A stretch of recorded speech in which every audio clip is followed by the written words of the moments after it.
What's up, everyone? This is Kon Unmuted. I just wanted to come on and discuss about a topic that I think will be beneficial to leaders of organization, managers, supervisors, in the context of a team environment. What I wanted to talk about, bring to light, is psychological safety. What is psychological safety? Psychological safety is the belief that you won't get punished, right, or humiliated for speaking out about ideas, questions, concerns, and mistakes. We all been there, right? We all been in organizations or teams where we don't want to say anything. Whether we make a mistake, we don't want to tell anyone. Whether we have a questions, we don't want to ask them. Sometimes ideas, we have good ideas, but we don't want to bring them to light because we are afraid. So what psychological safety does is remove all the fear and give individuals within a team or organization to feel safe enough, right, to bring questions, ideas, concerns, and when they make a mistake, they feel comfortable enough to come forward and admit the mistake. So that's what psychological safety is, and that's what I wanted to talk about today. But I'm not gonna elaborate psychological safety in detail. But one thing I want to say is how to create a psychological safety within a team organization. Right? How do we go about doing that? It's very important, that we are safe, right, to work in an environment, right.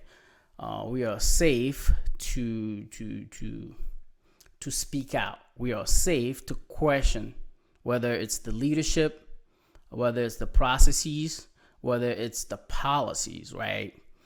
When we have a concern, it is important that we can voice it, right, and we won't feel like we're gonna get punished for it, right.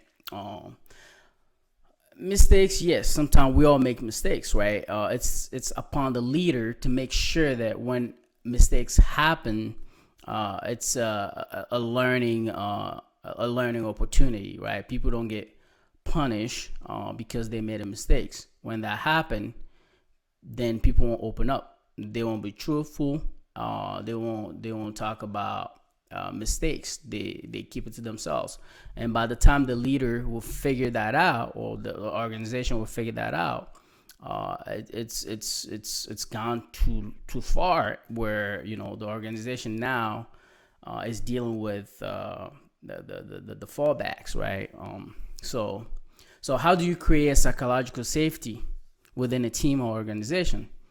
Number one is show your team that you are engaged, right? How do you show your team that you are engaged? Just be there, right? We all know if your employee feel that you don't pay attention when they speak, or that you don't value their thought and opinion, they will shut down. We all know that, right? So what a leader needs to do is show that they are engaged. The second thing is let your team see that you understand, right? How do we understand? By showing that we care. As a leader, you need to show individuals working for you that you care, right? Whether their problems are professional or personal, you have to show that care. You have to show that you really, really care for them. Some ways you can show that you care is, let's say someone is dealing with a personal issue, right? The leader can approach them without being too nosy, right? We don't want people poking in our lives, right? But the leader have an obligation to go to their follower or individual working for them and ask them, "Hey, how you doing?" Right? what are you dealing with, right? Anything you want, I'm here for you. You know, if you need more time to go take care of business, right? If you need more time, let me know. Even if it wasn't planned leave of absence, I can accommodate that. That level of caring creates a psychological safety, right? Uh, Third, avoid blaming to build trust. We all know that when we start pointing fingers and we blame people within the team, now we don't have trust, right? We need to be able to have a communication. We need to be able to talk as a team, and it's imperative that the leader makes sure that finger pointing doesn't exist within the team, whether it's from leader to follower or follower to follower, right? You want to remove that by avoiding placing blames. The second thing is the leader needs to be self-aware. Self-awareness is one of the most important thing when you work within a team, or in a small or big organization, right? Self-awareness is very, very, very important. How do we show that we are self-aware? By understanding people that work in the group with us, right? Now, how do you understand them, right? You need to be, one of the things is you need to be cultural intelligence, right? You have to have that culture competency. You have to understand people, where they're from, how they act, and then approach them knowing about their culture identity. Yeah, you don't have to know every single individual cultural background, but as a leader, it's your obligation to understand them, right? Because these days we have so many diversity in organization. It's a reality. We can't escape that, right? So a leader needs to be able to be self-aware, right? And biases, right? The leader needs to be aware of biases, and some of the biases that people don't really talk about or people don't understand that exist are like affinity bias, right? Conformity bias. I'm Republican, you're Republican. Like, forget about the Democrat within the group, right? Affinity bias, right? I'm African, you're African. Forget about European. Forget about Latinx.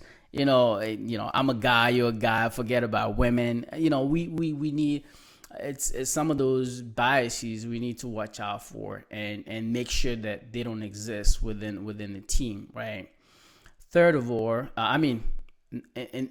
the fifth way to create psychological safety is to nib negativity in the bud, right? Simple as that. I'm not gonna elaborate about that. Negativity shouldn't be a thing that you have within a group, right? We shouldn't have negative people. We all say that every day in our lives. I don't want negative people in my life. Within a team, organization, it's the same thing. We do not want negative people among us, right? So, 6, include your team in decision making. Right, it's very important.